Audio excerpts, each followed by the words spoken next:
Sleeve எல்லாம் நம்ம cut பண்ணிடுவோம். பட் எங்க மிஸ்டேக் பண்ணிடுவோம், ஃப்ரண்ட் பேக் ரெண்டையும் மெயின் ஃபேப்ரிக்ல வச்சு பிளேஸ் பண்ணி அடிச்சு திருப்புறதுல தான் நம்ம மேஜரா நம்ம மிஸ்டேக் பண்ணுவோம். ஸோ இப்போ இதை எப்படி பிளேஸ் பண்ணணும் ஃபர்ஸ்ட் பார்த்துக்கோங்க. இப்போ மெயின் ஃபேப்ரிக் நான் ரெண்டையும் இப்படி வச்சிருக்கேன். ஸோ இது ரைட் சைடு, மெயின் ஃபேப்ரிக்கோட ரைட் சைடு நான் வச்சிருக்கேன். ஓகே, ஒரு ஸ்லீவ் நான் இங்க வைக்கிறேன், அதே மாதிரி இதுக்கு ஒரு ஸ்லீவ் நான் இங்க வைக்கிறேன். இப்படி பிளேஸ் பண்ணிட்டு இங்க பின் பண்ணிட்டு தான் நான் போவேன். இப்போ இதுலயும் இது ஃப்ரண்ட், இது பேக். ஸோ இப்போ இந்த பிளேஸ்மெண்ட் மட்டும் நீங்க கவனமா பார்த்துக்கோங்க. ஸோ இப்படி மேலே கீழே நீங்க வச்சு பார்க்கும்போது எப்படி இருக்கணும்னா, இங்க ஃப்ரண்ட் இருக்குன்னா அதுக்கு ஆப்போசிட் சைட்ல ஃப்ரண்ட் இருக்கணும்.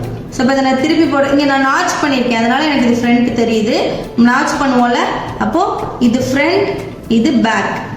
ஸோ இப்படி ரெண்டையும் ஒன்னா வச்சு பார்க்குறீங்கன்னா, இப்படி பக்கத்தில் வச்சு பார்க்குறீங்கன்னா ஃப்ரண்ட் பேக், பேக் ஃப்ரண்ட், இந்த மாதிரி இருக்கணும். இந்த மாதிரி இருந்தால் மட்டும்தான் ஸ்டிச் பண்ணும்போது ரெண்டு ஃப்ரண்ட்டுமே ஃப்ரண்ட் சைடு வரும். ஸோ இப்படி நம்ம ஸ்டிச் பண்ணுவோம், நம்ம பாடி இங்கே இருக்கு, இந்த கை இங்கே இருக்கு, இந்த கை இங்கே இருக்கு, அப்போ ஃப்ரண்ட் இங்கே இருக்கு, ஃப்ரண்ட் இங்கே இருக்கு, பேக் இங்கே இருக்கு, பேக் இங்கே இருக்கு.